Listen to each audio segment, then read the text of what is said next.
Good morning, everybody. Welcome to the July 26th issue of the Tucson Mortgage Weekly. Hope you had a nice weekend. Mine was another hot weekend in the lovely Sacramento area. Glad that I'm home, but it's a whirlwind tour. While I was traveling, and I'm a big cycling fan, if any of you know me, I've been spending a lot of time thinking about the recent Tour de France. And although Alberto Contador won for a third time, joining a very elite group of riders that have only won 3 times, it was how he won that really tells the story. So I think in the world that we're living in right now, and certainly in the real estate market, what we're facing every day, I think winning is clearly important. But more important to me is how you win. And I don't think Alberto Contador is going to go down in history as being the guy that people want to emulate as heroes. So congratulations to him.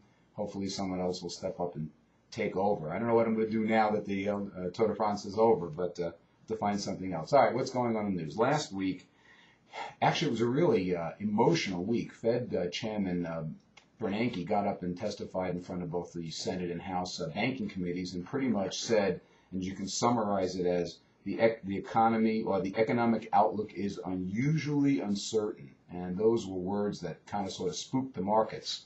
Normally that kind of activity, words would make rates improve as everybody fled to the safe haven of bonds, but I think that's still ringing around Wall Street. What is that going to mean? And this is at the same time when the financial reform bill passed and was signed into law.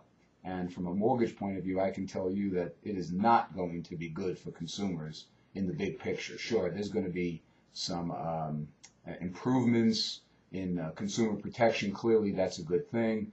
The problem is that when it now starts to affect their abilities, consumers' abilities to get loans that they need, well, that's certainly going to help hurt everybody, including us in the industry. So certainly not good, but, well, I guess the powers that be thought it was worthwhile.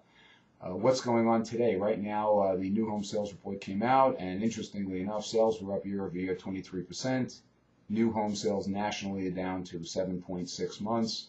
Now, that is nationally, and that's clearly a good sign. What does it mean for us locally? Don't know. We're going to wait for Strohback and whatnot to come out some local reports and see how that affects us. But in the meantime, certainly that's good indication of the market.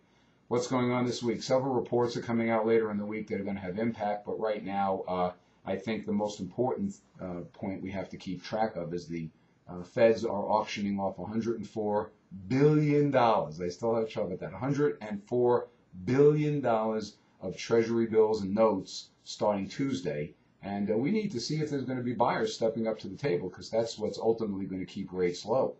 China supposedly has been really paring down its buying, and they're probably the single largest consumer of U.S. debt. So if they keep buying, rates will stay low. If they don't step up to the table, we could see some improvement, some worsening in rates. So ultimately, let's all track that and see what goes on. Anyway, if I haven't said so, Todd Abelson with SunStreet Mortgage. I look forward to hearing from you. Don't forget to check out the blog site, TucsonMortgageBlog.com. Thanks a lot, and make it a great and cool week. Bye-bye.